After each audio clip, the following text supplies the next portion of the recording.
The following program contains views that are not those of WVTC, iNetworks Communications, their subsidiaries, affiliates, or financial supporters.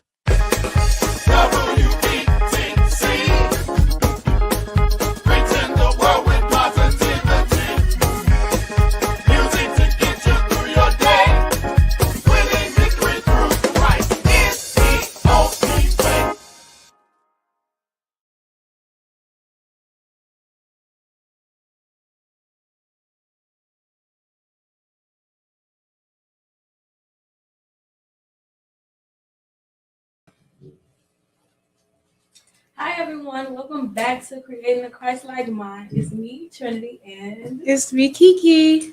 So I'm so excited for today. First of all, before we dive into this episode, thank you to WBTC and thank you to our amazing church and our amazing bishop and first lady at New Gideon Missionary Baptist Church, located 1025 East on 79th Street. So on today, we're going to be talking about role models. So in this episode is role models and the paths we follow. And this is so important because role models shape the youth and the youth shape our future. So let's dive into this. So this conversation is not about perfection or celebrities or status. It's about exposure and modeling another way. When people consistently see a healthier path lived out, they begin to believe that something different is possible for them. Amen to that. So as we move on, the importance of showing different paths. One of the greatest forms, and before we dive into this is a faith-based space dedicated to violence prevention, healing communities, shaping futures, and this is rooted in purpose, not pain. So one of the greatest forms of violence prevention is exposure, and this is the importance of showing different paths. When the youth only see one path, they only see one definition of strength, one definition of success. They assume that is the only option. And so this here is the question that we want to ask is, how do we see this manifesting in the youth? How do we see the youth only choosing one path because that's the only thing that they see? I started diving in, and my answer was social media. And how there is this contact of like only exposing what's cool or what's popular, like right now, baddies and Twitch and those things, and on those in that form of media, you see a lot of violence, you see a lot of domestic violence and negative relationships. So once you constantly see those things, and it's in video games as well, and it's like it's so quick to pull out our phones and record the negative, but when it's time to record something great or something positive, we don't actually get to see it, or it's only a small glimpse of that. So when I think about how it's manifesting in our youth is what they're always seeing, right? And that's being on social media and being in these environments where that is the prominent view of seeing those things. Where it's social media, but in our urban communities, right? In our Black and brown, communities where even in the news and even in these places where it's always been like, oh, Black people are bad or this is bad, or violence happens in those places. So we always see the negative, and when we look at the news, there's not a lot of positive things on the news. It's not called good news, it's called news. So you get to see those things places. There is what came up for me when I saw that question when you sent it to me. Totally. For me, I feel like I definitely agree with the topic of urban communities. I think that we see the youth only taking one path, most prominently in areas where there are less resources, where the parents are more stretched thin. Because what happens is the world is painting a path for the kids, and so the kids just follow the path that's prominent, And when we think about when you brought up social media, I started to think about the music. And so a lot of the young boys who grew up in urban communities, the only way for success that they see is through music. Like they see boys that are rappers and they like, oh, let me go get in the studio.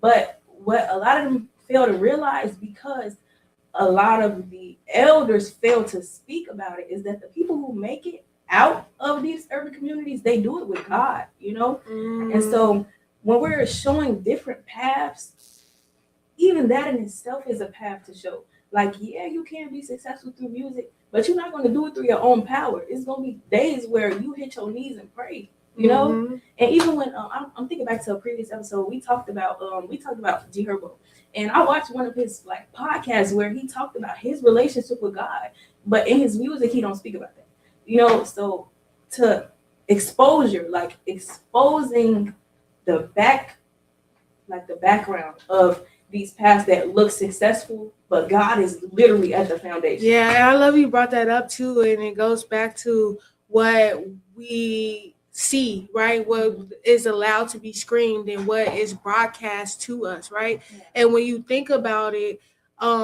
there's a control factor and there's a system factor of what do we want these kids to see? What do we navigate? And I think a lot of people are not using parent control systems. I remember growing up, we used to have like codes on the TV where you had to ask your parents to get the code to watch certain things, and the ratings of rated R and PG-13. And I don't think that dynamic exists anymore. It's just because we have so much access to finding these things, and it's not limited, and there's no guide of how do we manage this and how do we control what our children see. And it's like it's a lot of being jeopardized by, because I like how you said our parents are being stretched in, our leaders are being stretched in. So if they're focused on making sure there's food and lights and gas in the house, how are they being able to monitor what our kids watch and what they see? Because they're not always present or at home at the time. So it's getting back to the point of being able to monitor what our kids see and what does that look like, how we do that, right? I remember we only had 30, like sleep timer was on. Like we had a certain amount of time to watch TV, and we had a certain amount, it was scheduled and routine. And I feel like that's a part of how we manage our youth and our adolescents and how they receive and see role models, because what they see is what you do. And that brings to the point, if it is only explained examples of power that they see are loud, aggressive, reckless, and emotional numbness, violence becomes normalized, not because they desire to be violent, but because they never see something shown as an alternative. And then there's some questions here. Showing different paths communicates something powerful. You can be strong and gentle. You can be respected without being feared, and you can be influential without being distracted, like being distracted. From a mental health perspective, the brain learns through observation. What is modeled becomes familiar, and what is familiar often feels safe. Even when it's unhealthy, exposure creates choice, and choice interrupts the cycle of harm. Yeah, I love that. I think the last thing was so heavy because when we expose these kids to different paths, we actually give them the ability to make a choice that they never knew they had before. And that's the most important part.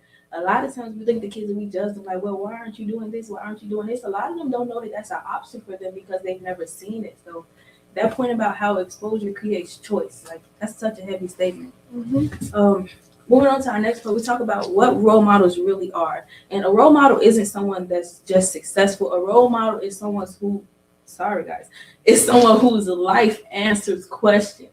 And I love that so much because people don't learn through talking. Like we can sit and chat all the time, but what we model when we turn off these cameras and when we move through our everyday life, that is what is going to be informative. We can sit and say like, oh, be slow to anger, but if we go off the camera and we crashing out on everybody, how is that modeling? It's not helpful.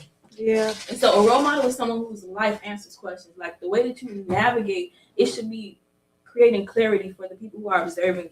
Because young people are subconsciously asking, as they grow up and as they, navigate their choices, they're asking themselves, how do I handle anger? How do I respond when I'm disrespected? What does womanhood or manhood really look like? Who am I allowed to be? And so as as the village. Like we're getting older and we're seeing the issues and the problems. And so we are becoming the village. We are becoming the pillars and the people who are to be leaned on.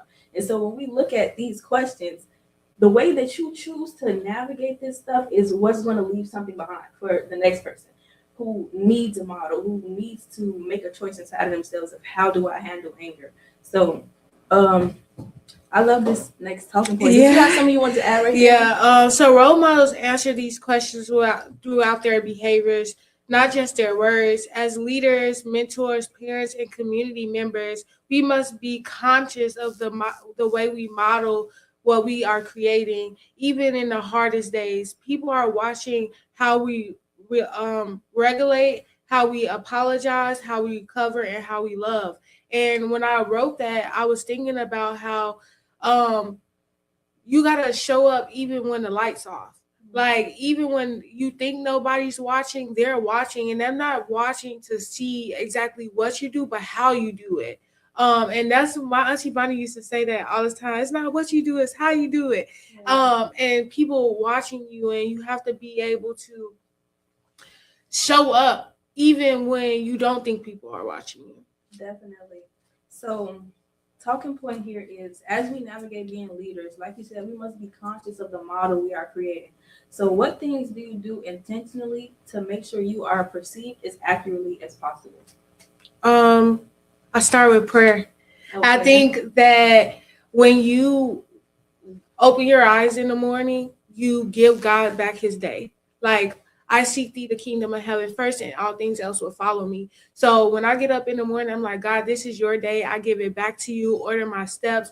Order my allow my tongue to speak positivity. Like I'm literally giving myself back to him so that he can navigate me throughout the day. And I think that's a part of being a role model, is because we're not in control.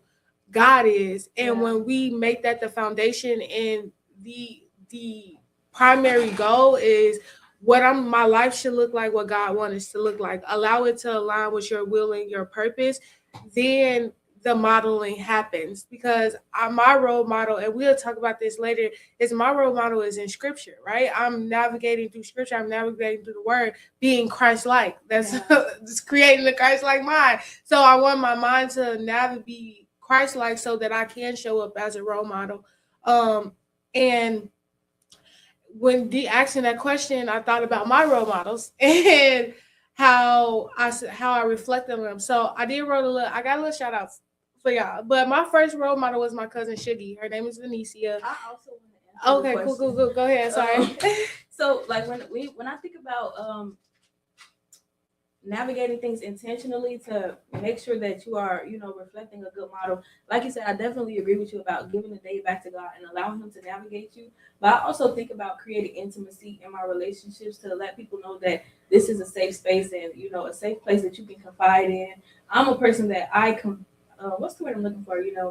I advocate for people, and make sure that people's voices feel heard. If it's something that they might not want to take to the top of the table, like you tell me, let's go talk about it. Mm-hmm. So those are the little things that, as you're modeling, the importance of being a model is that intimacy in a relationship, where letting a person know that they can trust you and they can lean on you, so that when tough times do come, you're a person that they come and talk to. Yeah, for sure. I love that, and it gives that we used this word earlier today, vulnerability. Oh yeah. And being accepted and being consistent and available. That makes a good role model, and that makes you the pillar to want to be able to somebody to come back to you and say, advocate for me, help me advocate for myself, teach me how to advocate. And we learn that through our being a leader and being a role model too. I'm excited to hear this. Yeah, so back to my reflection of like my first role models. Of course, it's my grandma, but I haven't got to the age yet of like actually like using those tools yet. But I know, and I thought about as a teenager and as a young adult who I looked up to, and my first role model was my cousin Shuggy. And everybody loved her. She was super sweet, a little feisty. And she taught me how to be a teenage girl, and while being still true to myself too. So even now, she continues to show up as to show up as a role model to me of how to be a woman and how to handle my things emotional and how to navigate life trials. She also models emotional honesty, whether it's emotional suppression. Like, she was the first young woman to experience a lot of trials that when you are a teenager, you like, girl, what? This your first breakup? This your first this? Your first that? And even though she's not too much older than me, she's old enough to navigate through that and was able to teach me in a process of how to manage those feelings and manage those emotions. So that was my first role model of how to deal with my emotions. And then as I grown, my role models have like changed, like in ministry, like in seeking leadership. Like I always, Bishop is my role model all the time. Like when it comes to like anything about God and anything about leadership and navigating people, he shows me how to do that every day. How to talk to people, how to not talk to people sometimes, because he a little feisty too. Our Bishop can be a little feisty too, but it's all out of love and service. And he teaches me the definition of how to love people every day and also giving that back to God. That's where I got that from. It's like always seek God first, like because he's doing that in his leadership process. So that's a role model. And as I moving more into ministry, I look up to Jazz and how she navigates leadership with the Emmanuel Baptist District, and that she's setting the tone of, okay, this is how Kingdom Kids is, how I can navigate through Kingdom Kids and be a leader over that. So as you transition to these different sectors of our lives, you introduce more role models because every role model is good at something or is predominantly great at this thing that you can learn from. So that's my reflection about that. Any role models that you've been looking up to, or I definitely agree with you when you said that your role models are biblical. I take that to heart a lot.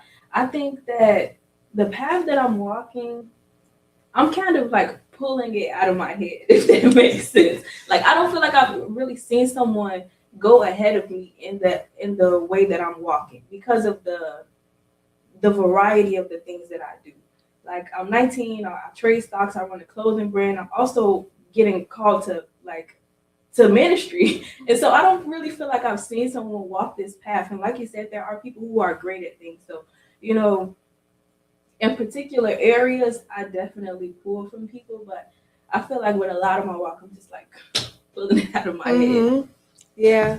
So we talking about here, like that was a really great transition into the biblical examples of role models because God sends role models, and the Bible makes it clear that God uses people to guide people. And Moses was sent to lead people. Moses is a character in Exodus, in case anybody is new. Moses is a character in Exodus, and he was sent to lead people who had only known oppression. Moses is who said, "Let my people go."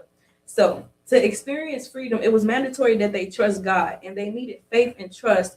They needed to see faith and trust modeled before they could live it.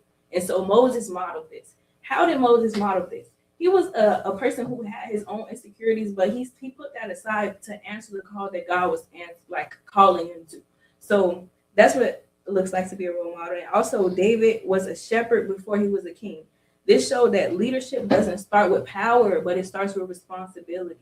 And this is also making me think of a scripture that says that whoever wants to be highest must also be servant to all. And then here I have a point for Esther, and I'm going to glaze over this because Kiki dives deep into Esther. I love Esther's leadership, and we're actually getting ready to do an Esther fast. We're going to talk about all of this.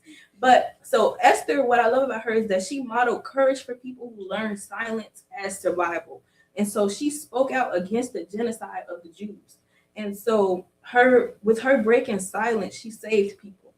And Paul is a character in the Bible who I absolutely love. He openly said, "Follow me as I follow Christ." And that is literally what it means to be a Christ-like leader. We are all like human and we make mistakes and we bump our heads, but what our bishop always tells us, keep the faith, keep the focus, and keep following. So if you're doing that, that makes you fit to be a model. And that's something that I'm having to sit with because it's a lot of, I feel like I'm being called higher, And as I'm being called higher, I question whether I'm fit to be a model.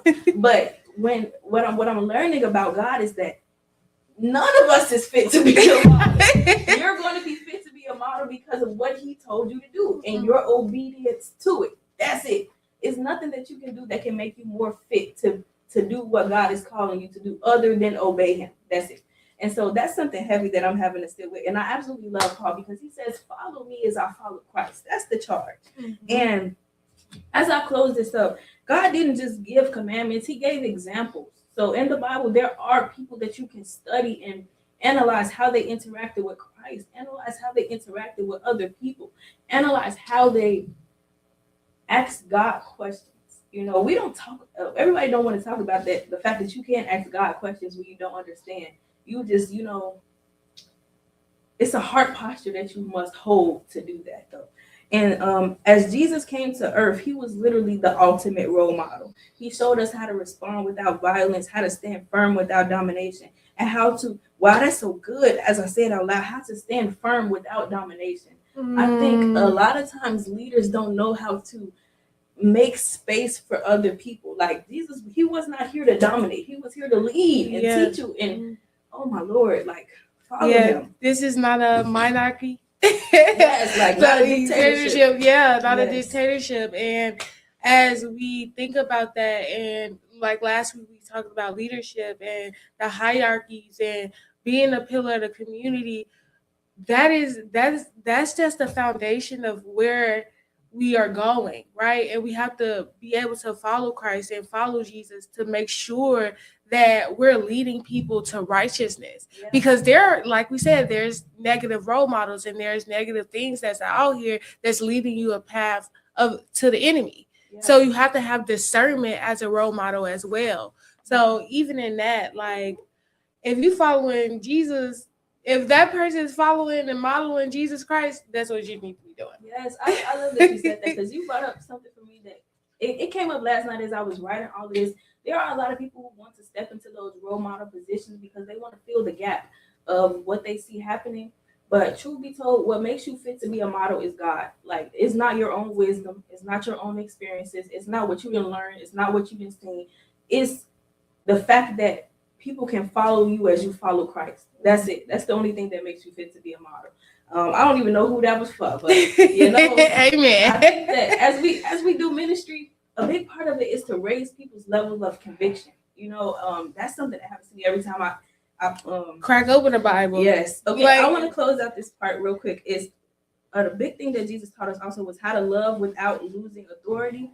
And God knows that people learn best by watching, so He sends role models. All right. Amen. So we're going to dive deeper into Esther, her courage, her fasting, and her alignment. Esther stands out as a powerful role model because of her courage and not her impulsiveness to react. Yeah. And it was aligned. She did not rush into action fueled by fear. She paused. Yeah. She fasted, she prayed, and she gathered the community. And I think I love Esther. And it is we'll get there.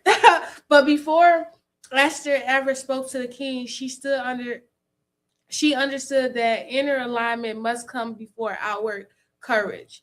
Esther 4:16, go gather all the Jews and fast for me.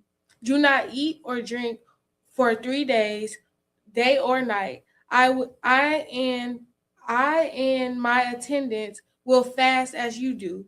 When this is done, I will go to the king. So in that moment, she knew that there was something that caused fear.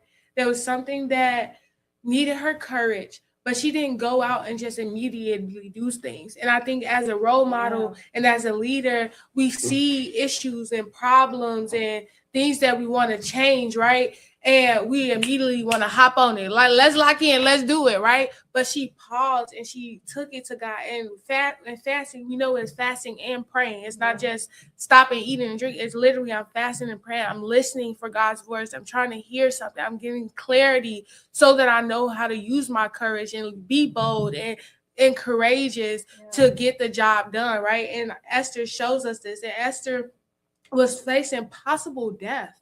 And the weight of responsibility and trauma of representing of an entire people, like the community. From a mental health standpoint, it is overwhelming. Fasting is not a punishment. It is regulating and clarity and surrendering. Yeah. So when you're in this midst of like chaos, and that's what our communities are in right now, chaos, it's trauma. When we talk about gun violence and we talk about negativity, yes, it starts in media, but then those psychological needs not being met and the financial needs not being met, that causes chaos. There's lack of jobs, there's lack of commitment and availability and trust, and people are scared to be vulnerable because I gotta be hard, I gotta be masculine, I gotta be tough, I gotta keep a straight face because I'm always under attack or I'm always under pressure. And that's what our community is in. Like, people just don't pick up a gun for safety, they pick it up because of fear. And when you're under fear, you don't know what you're going to do. Yeah. But Esther teaches us to pause and talk to God and rely on what his knowledge is, Yes. and surrender for the clarity. And not after she does that, fasting allows Esther to quiet fear, um, divine impulse, regulate emotional overwhelmness, shift from survival into purpose mode, hear God clearly before acting. Esther did not mirror violence. She did not react emotionally. She did not seek revenge. She chose wisdom, timing, and faith. Ecclesiastes 3 and 7 says, "A time to be silent and it is a time to speak." Yes. Before we move on from that, I think that that's definitely a tool that is transformational. Is that pause? You know, I think, like you said, a lot of the violence that's happening in the community, it comes from a place of impulse. And so when we charge y'all to fast, like the people, anybody who's watching this can do it as to fast. As you get that charge to fast, it's clarity that comes with that. And also, you know, the importance of fasting is to disconnect from the flesh. And every time we talk about this, me and Kiki always like talk about the importance of that disconnect from the flesh, because it's to strengthen your spirit, and that's how God connects with you, through soul and spirit. And I think that, you know, we have normalized satisfying the flesh and worshiping the flesh and giving the flesh what it wants. But for you to love God, it's certain things that you are going to have to like step back from, and fasting is going to help you notice what those things are. Yeah, and I like that you put the word want, what our flesh wants. What do we need? And we all like, and that's part of why violence happens, is because we want something, and we so greedy to what's been exposed to us that we want it so bad, and our needs, Right. like, let's meet the need of just having emotional regulation and our nervous system lining up and creating safety and creating communication effectively. That's the need. But the wants of wanting the new Jordans and wanting to be the best version of myself because I'm this cool and I get this many views and this many people on my tip or whatever, you know what I'm saying? But in reality, the needs is where God meets us. He meets us in our need. And Esther, she models healing leadership, knowing with silence, knowing when to be silent, and knowing when to survive, and when courage requires her voice. So sometimes we as leaders, or I'm gonna speak on me, right? There's a lot of things I want to change in the places that I show up and be in. And sometimes I hop right in and be like, okay, this needs to happen, this needs to happen. But when I don't pause and think about it and ask God, what do you want me to do? It creates more chaos. But when I pause and I be like, oh, I'm just gonna give this to the Lord, and he automatic, like, sometimes it's suddenly he be like, okay, this is what you need to do. So it's always, I always say, take back and look at the bigger picture and then zoom in. We got to see the whole thing. How is this interacting? How is this going to, like, even our podcast, right? This is just a snippet of what can happen in the community, right? You watching this, like being a role model. Every episode is leading you to have a Christ-like mind, but also helping the violence to prevent violence, and sharing that and navigating. So every seed you plant is just a way not only to give God the glory, but to heal our community as well. Yeah, that was beautiful.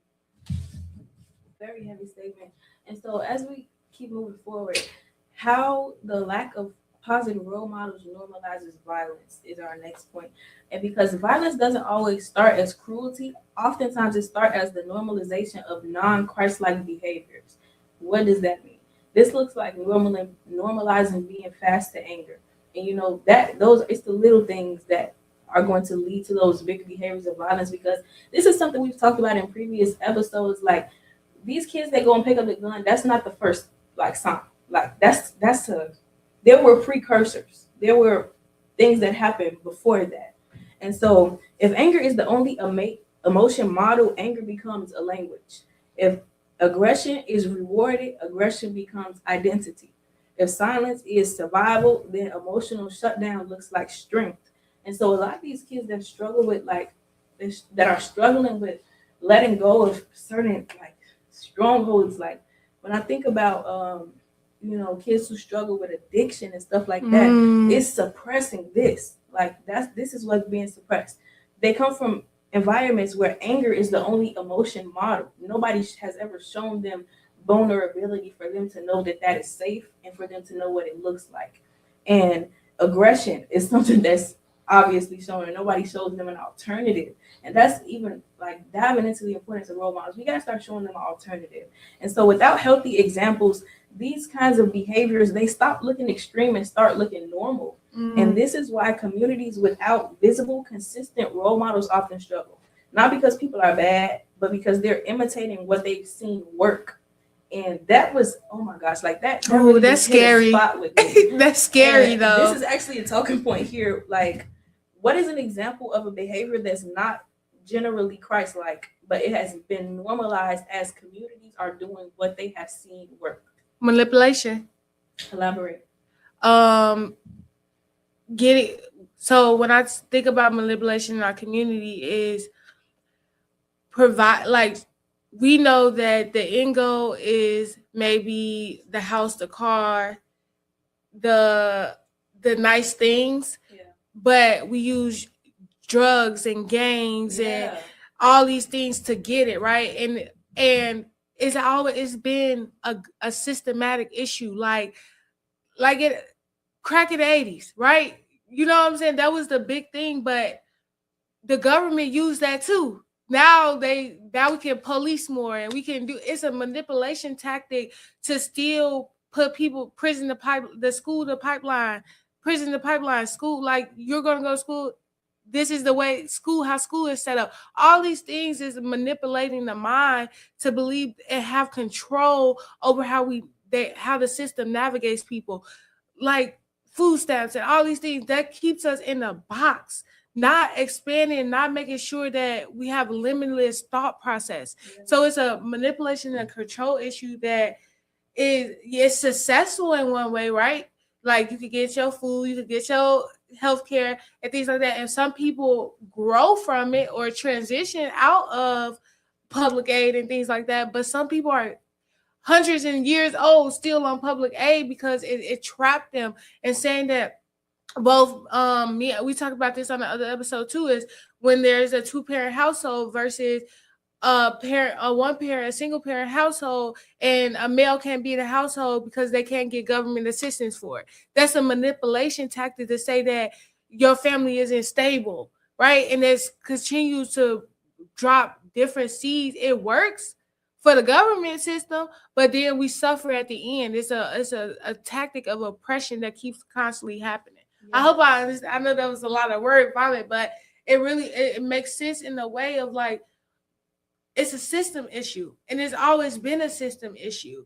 And it keeps us in a box, and it keeps our mind in the box, and keeps us trapped that we got to kill, steal, and deceive to get the things that we need. And it works, but that's not godly. And don't know, I really, even me sometimes, sometimes the narrow path does feel like it takes long, and then you gotta, but it is, it's not about how fast you get it. It's that it's the quality in which you get it in. And I think we so quick, we want microwave blessings all the time. And sometimes we need the chef blessing. We need that 5-course meal. Let them cook. Slow cook blessing. Yes. Hot blessing. Right. Like, let God cook. Let him cook over your life for real, because what his meal that he prepares for us, 5 courses. Man. Yeah, oh my God, like you took the words right out of my mouth. I would have went behind you and answered the question, but you literally hit every point. And what came up for me, I thought about sustainability. You know, when people are doing what they see work, they see it happening in real time, but I think it's rarely discussed the aftermath. And so when I think about people who took a certain route, the effects of it don't usually hit them until they reach that old age. You know, people who have been getting their income illegally throughout their whole life, once they get older and they need government assistance and the Social Security office ain't never heard of them because you was getting all your money off the streets. You know, it puts you in a position where you're not able to sustain whatever blessings that they receive, you know, or gifts, because everything you get is not a blessing. That's true. But yeah. Okay, I actually really like this point because I feel like it touches on exactly what's happening in the community right now, where we see a lot of kids conforming to what's cool instead of being who they are because they've only seen one path. You know, like even when we look at social media, all of the people look the same. Like everybody looks the same. Everybody's doing the same thing. And so when kids think about what it means to be cool, what it means to be popping, they not seeing nobody be Christ-like. And this is why it's important to have role models. And can I just jump in right there? And people, and what y'all see is not what's real, because behind closed doors, our favorite people are praying and asking God. Like, everything what's done in public is not what's always done in private. So your private life matters, but we got to get to a point where we can be authentic, meaning whatever we do in private, we should be able to do in public. But so the stigmas and the stereotype of how you should be is so prominent that we miss, like, oh, Cardi B pray, or G Herbo we pray. We miss that, the privacy of what they're doing in private, because it's so hidden and it's not cool. But that being Christ-like is cool. Like, Jesus was the coolest person that walked this earth. Like, in scripture, don't it say it was like a cool wind? What? That is cool, right? So the authenticity of being who you are, both in private and in public. Yes, and she just brought up something that we talked about in our previous episode, so I encourage y'all to go back and watch those.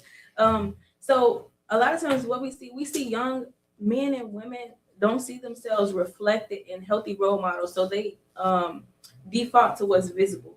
They conform to what's trending, what's praised, and what gets attention. And when you look out into the world right now and you see what gets attention, that's not what we want these kids conforming to. When you look on social media and you see what gets attention is half naked women. You know, it's men posted up with drug money. That's what gets attention, but that's not what we want for these kids. So what that means is, as the village, we're going to have to start taking our positions and showing them a different route to take if you're being led by Christ. That's all I'm saying. Yeah, like, you get, like, when you take position, and I'm not saying you gotta post on social media or do that, but we gotta attack the media, because that's where our youth is. Our youth is listening to podcasts, listening to music. We gotta attack the media just like the enemy is. We gotta transform the media so that they can see more of us and not of that, right? And then not just, like I said, private and public lifestyles. We got to have these conversations, and within our homes, we got to start speaking up and saying, this is right and this is wrong. This is what following Christ look like. We got to have those real conversations, and not just, oh, this is how, let's do it. What, you got to walk it like you talk it. Okay. Yes. This is especially dangerous. This conforming to these identities and role models is especially dangerous when these youth begin performing versions of themselves that they don't really identify with, just to feel that they belong. And that's the struggle I feel like that comes with a lot of the violence. Like, it's a lot of kids right now who that's not their identity, but to feel like they belong because this who they hanging around, they gonna go do it. So we gotta show them a And that's different not path. safe because that sets them up for violence, sexual abuse, molestation. It sets them up because they're trying to portray something, even with age. Some of I'll be like, hold on, you is too young to be doing like, you know, like some of the things you hear and it's just like, wow, like you experiencing that. Something like me, my therapeutic mind always pops up when I hear young ladies saying inappropriate things. I'm like, I automatically, did somebody touch you? Did somebody hurt you? I automatically think that because like that is the path in which prostitutes and hoes happening. Like because of what they're seeing and they're trying to get something, and then also like the beauty standards and all these different things create negative role models because the kids that you are being a role model to have to be a role model for your kids later. This is generational effort, right? So how do you see your future? How do you see the future in general as a world, your community? Do you want it to always be filled with crime, hurt, pain, or do you want it to grow and be lavish and blossom? What do you want for your community? What do you want for yourself, right? Yeah. So you have to be that. You have to be that. You have to have the thought process, your cognitive behavior. What you think is what you become. If you think you're kings and queens, or do you think you hoes and prostitutes and pimps? Like you got to make sure you know that, because that's the division between violence and prevention of it, is knowing who you are and knowing how to shape the next generation by the actions and the choices that we take. Yeah, you said something so heavy to me, is that the kids that you're being a role model for are going to have to be role models for your kids one day. I don't think that a lot of people in the media think about that, because they be like, oh, my kids ain't watching it. Yeah, but these kids that are watching it are going to be role models for your children. I don't think that they think about that. Yes. Because it makes me think about the phrase kids having kids. And my friend always say, dang, we the new parents.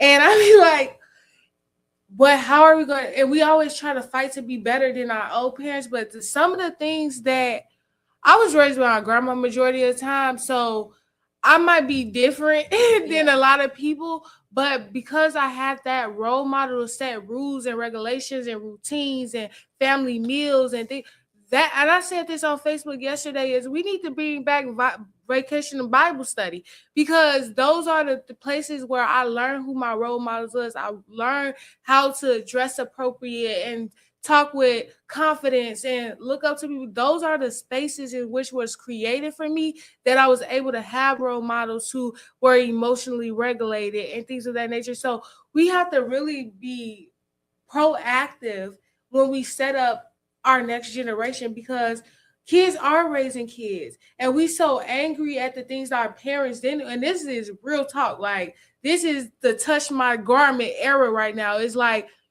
we were so angry at our parents that we wanted to change how they did stuff because they whooped us. And you need discipline. Look at how the world is now that we lack discipline. Yeah, it's crazy. The more discipline we have, the straight and narrow we were. Yes. I think that's such a heavy point, because that, I literally feel like that is, we're experiencing the result of that generation. The generation who chose to forsake all of their parents' regulations and rules because they're like, oh, I don't want my kid to grow up like that. And now these kids out here running crazy because we chose to like ignore that. And don't get me wrong, I think there were when I think about how the previous generation raised their kids, not the previous generation, maybe the generation before that, how they raised their kids, it was a lot more harsh, you know, like.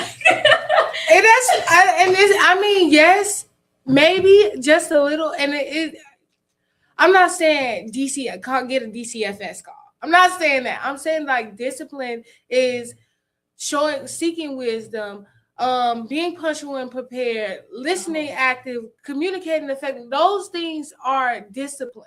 And my grandma had that. She had conversations with us and set us down, and there was love in that. I think there's a lot of lack of love that's happening, which causes abuse, right? So when you're not doing things out of love and out of service and out of growth, yes, you get chaos and you get, oh, I want to neglect what my parents did, but like look at that has happened to us. What has failed our community is the discipline. And in being a role model, like my grandma probably be like, I know you lying. Like I can hear her sometimes when like I make decisions, like I know you lying. Like you know what I'm saying? So it's always having that example of what was working and what didn't work. We got to go back to the blueprint and say what did work, right? And I'm not saying to structure your life based off of a generation, but cultivate, grow, make a combination of all these things to have a successful generation after us. And this I feel like we in repair mode. We just gotta repair some things to get back to that path of righteousness. Because it's some broken bridges and blocks. As you say that, I'm thinking about how, the elder generations, they definitely grew up on the straight and narrow. And I think that the kids fought so hard to be able to do what they're doing now. They fought so hard to be able to have certain freedoms that are actually going to be the death of them. And like you said, we're in repair mode. There are things that, combination, it's going to be some things that were heavy, and kids not going to like the fact that certain times they don't get to have an opinion because I know what's best for you. You got to be quiet. Yeah. These kids ain't going to like that, but that's what's going to save them and get them back on that path. And closing out this point, close this out. Spare the rod, spoil the child. Like, what? No, say that one more time. Spare the rod, spoil the child. Like that was something that was told all the time. You better whoop them kids. Seriously, when kids grow up without that structure, it's not good, And let's go ahead and close this point out. Oftentimes violence becomes a costume. There are young boys out there who are pretending to be with that because that's who they're around, even if that's not them. It's a lot of young boys who I feel like had they been around the right people, they would have been in college right now playing sports, doing something positive with their life and pushing forward. But, sometimes it's just where they come from. And another thing that you notice is that toughness replaces vulnerability, image replaces integrity. And I feel like that speaks to the struggle of authenticity nowadays. Image replacing integrity. A lot of people will do things for the image, even if it forsakes their relationship with their self. And sometimes fear replaces respect, where in certain dynamics, it's more important that people feel like it's more important that other people fear them than to respect them. And so the dynamics that they choose are detrimental. And sometimes rebellion, their behaviors isn't always rebellion. Sometimes it's confusion. And that's the importance of role models, to clarify those paths. Well, you got another one? Oh, yes, we do. Okay. Okay, let's keep going then. Repairing the incomplete identity. That is what I think this here is the most important part, because this is the charge to the people. How are we going to actually make a difference after we're acknowledging these problems? And one of them, the most important things that we talked about previously, we're kind of explaining how to put your finger on where kids are hurting. That's what the most important part of this podcast is. For us to prevent violence, we have to understand that it's coming from a place of pain, it's coming from a place of hurt. So putting your finger on it, and then we transition into how do we repair that. So repairing the incomplete identity and modeling Christ. For kids who grew up without consistent parental structure, identity often forms around survival, peer pressure, or normalized violence. Healing begins when a caring adult steps in as a consistent, faith-filled role model. This is where kids begin to become whole. We're repairing their wholeness and helping them to feel comfortable being children and being kids, and then showing them what it looks like as they navigate their growth. As you grow up, and eventually it's gonna be time to get your first car, first apartment, and you got to think about school. Giving them a safe space to transition from the vulnerability in that safe space to say, well, I just graduated high school. I don't know what you're talking about. Car, credit score, slow down a minute. You want to be a safe space for these kids, because this is what's going to help prevent the violence. Is generally how I feel. Can I add? Yeah, jump in there. Because I love how you said prepare, right, for the car. School doesn't teach that. Life does. Yes. right? And I think we at a point where we rely on other people to raise our kids, and we forget that raising our kids is an everyday thing of like showing them the good, the bad, and the ugly. Not in the competency of how they can handle it, right? Like my grandma sat down and taught me when she was doing bills. I sat right there and I knew how to write a check in the 5th grade. Like I knew how to organize bills. I knew how to do it because those are where real world things were happening that I didn't learn at school. So education is also a key to being a role model, is being able to educate where the school system lacks. We have to pick up, whether you're a community member, a leader, a teacher, a pastor, a bishop, whatever you are, you pick up that education so they can learn the lively things of how to live life responsibly and have the knowledge of school books as well. Exactly. That was really good. When we're showing up consistently as role models, your presence builds trust and be reliable even when it's hard. And in Luke chapter 15, this is modeled by the shepherd leaving the 99 to find the one. And this is be reliable even when it's hard. And for me, as I was working on this, what came up for me is this is a question that me and Kiki actually like. We tussle back and forth with this because sometimes we want to make choices that are convenient for us, but it might, and we have to really sit and pray about that. Like, am I getting ready to do what is easiest for me, best for me, most convenient for me? And is that going to jeopardize the people I serve?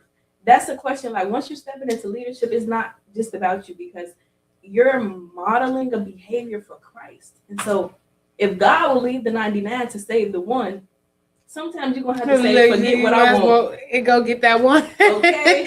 Yeah, and I'm glad you brought that up because I haven't thought about that. I've been lit. I have the shirt on today. I was called to serve. Like literally, I have not thought about myself in ways of like, am I bending my back for something that's not going to benefit me? My benefits have been, I wouldn't say back burner, but my benefits comes with me serving.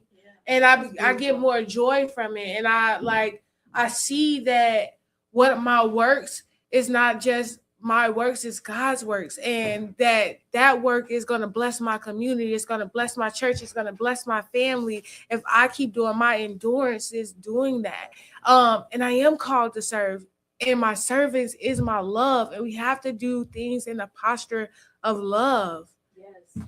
And one thing I want to point out is that sometimes Kiki tells me like about her past life. And one thing you notice about her is that this is not the first stage. Like where, how can I say this? Like where the serving is where you get the joy. It takes perseverance to get to that point. And that's something that you definitely taught me. Like persevering through the parts where it's like, hold on now, I don't know about all this. And then eventually as you keep going, keep showing up, keep serving, keep being there for people, then you're going to get the joy out of it. It takes endurance to get to that part.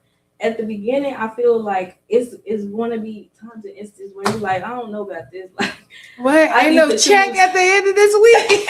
Like what? Like, yeah. And that's also something like as we sit here, it's so many instances where I'm able to learn from her. And so as we all answer the calls that are being rung for us, you're helping everybody. Like, I just want to throw that out there. And so as we go ahead and close this part up, model a new way. That's what this is like most importantly about. Model a new way. Demonstrate patience, respect, integrity in everyday actions. And in Proverbs chapter 22, train up a child in the way that he should go, and he will not depart from it. Set loving boundaries. Structure isn't control, it's clarity. Teach that choices have consequences. And then even further, introduce Christ. Lead by example, not by lecture. Share your testimony, pray together, and show that transformation is possible through Christ. And in 2 Corinthians chapter 5, if anyone is in Christ, the new creation has come. One thing I love about the Bible is that as you study it, God talks so much. Jesus speaks so much about the importance of the new creation. And I feel like that is where God gets the glory, from the fact that a person who knew you 5 years ago, 4 years ago, X amount of years ago, 3 months ago, 6 months ago, 7 months ago, like a week ago, right? God gets the glory from that. Yeah. Because you look nothing like who you used to be. Bishop preached that Sunday. He was like, I'm Pookie Tosi. Like, you know what I'm saying? Like, it's so much power in the trials and tribulations that God gets the glory from that. Like, man. And boom, like, I'm going to always speak gospel, because if it had not been for the Lord, but God that brought me through and through, I wouldn't be able to be a role model. I believe that you have to go through the storms and trials and tribulations to be able to stand and say that God did it. Yeah. Like, you gotta meet him in the wilderness to praise him and give him the glory at the mountain. And you gotta go up and down. Yeah. It's a journey until the end of the days. And with that journey, you learn that, you said it in the car, like, I'm meeting God in a different way now, right? He may have been a healer in this season, but in this season, he's clarity. And in this season, he's grace. And in this, so you meet him at different stages, because in that you go through the valley. Yeah. You got to go through the valley. And that's part of being a role model. And don't be transparent. Yeah. Don't hide the story, because a good role model know that it ain't always pretty. Yeah. And a good role model prepares you for those times. And as you talked about the up and down, I started to think about signs of life. Like, when you go to the hospital and they got that little thing on you, how you know a person is alive is that little And, you know, we run from that. And you know, something that I noticed about God on my walk with him is that before you are even fit for him to take you higher, he has to bring you low. And a lot of that, I don't want to diverge too far off the topic, but a lot of that is facing your own shadow. You know, he has to take you low to see the parts of yourself that everybody don't want to look at. And that's how, when you face those parts of yourself, then God can show you the parts of you that look like him. But moving on, you know, the high and low is how you know that you are living. That's how you know that God is getting the glory from you, because you are going high and low. You still breathing and you chugging through it. So some examples that I have here are Paul and Timothy. Paul mentored Timothy, guiding him spiritually, personally, and creating a new identity rooted in faith. You can find this in 2 Timothy chapter 1-2. And Jesus with the disciples is an example of this. He walked with them daily and taught by example. He shaped their hearts before sending them out. And overall, your takeaway here is that you can't rewrite the past. You know, it's kids out here who have been hurt. You know, they have not had people show up for them in the way that they should have been. They have not had shoulders to lean on, and you can't change that. But through consistent presence, through Christ-centered modeling, through patient mentorship, you can repair identity. You can replace normalized violence with purpose, and you can point them to God. Oh, that's lovely. So with all that being said, we have a charge on this episode, and we're calling a fast. And this fast is the Esther fast. So we're doing 3 days. So starting tomorrow. But I wanted to say why fasting after this episode matters is a fast following this conversation is not about a religious performance. It's about realignment. Just like Esther, we fast to hear God's clarity. We fast to confront fear and honesty. We fast to release survival patterns. We fast to prepare our hearts before action. This fast invites us to ask, where have I been silent? Where have I been silenced out of fear instead of wisdom? Where have I reacted instead of prayed? Where is God calling me to show up differently? Fasting is not about starving the body, it's about feeding the spirit. Isaiah 58:6 says, "It is not this the kind of fasting I have chosen to loose the chains of injustice." So, as you continue to thrive and grow and become a role model, as we do this fast, our clarity is that we come out on the other side, that we can help our community more, that we can be role models and be the pillars of our community, and we can withstand the trials and tribulations that may come our way, that we can be examples, that we can set a new trend of just being better people and being better leaders and making sure that our kids see something different. instead of being angry and pausing and being like Esther, like death was on her total pole. Like they was trying to kill and deceive and jeopardize her community, but she said no. Let's see God. Let's hear from him. So our charge is that you join us on this fast with us, that you read Esther, you dive deeper into what it's like to fast. If you have any questions or concerns or anything you want to ask us as you go through this, please like, subscribe, comment. We'll definitely be responsive as you watch this episode. If you have anything you need, we want to thank WVTC TV, New Gideon Missionary Baptist Church.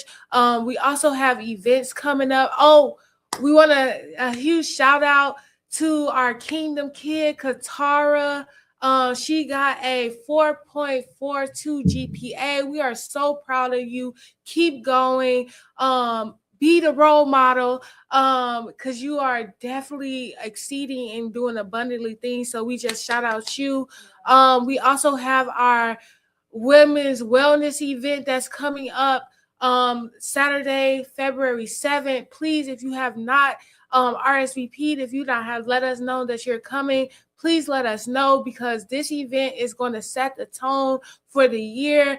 We have food, nourishment, love, workshops, therapy, all those great things. So stop by. Not only that, we also have our Black History takeover service, where Trinity is going to be our keynote speaker.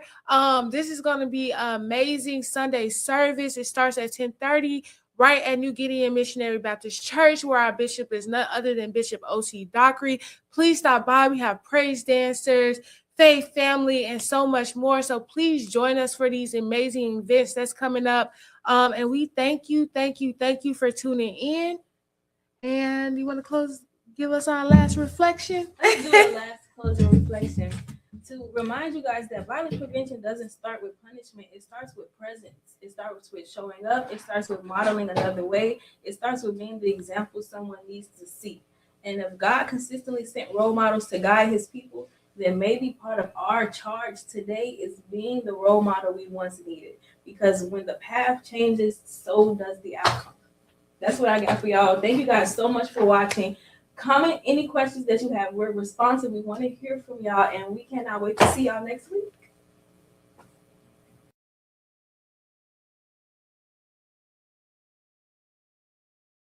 Go to your Apple or Google Play Store and download the WVTC Gospel Radio app today. You can also say, Alexa, play WVTC Radio Skills. Would you like to play WVTC Radio Network? Absolutely. Download it today. Views made on the preceding program are not those of WVTC Radio, iNetworks Communications, or their financial supporters. Winning victory through Christ, WVTC Allsip Chicago, and iNetworks Communication Station.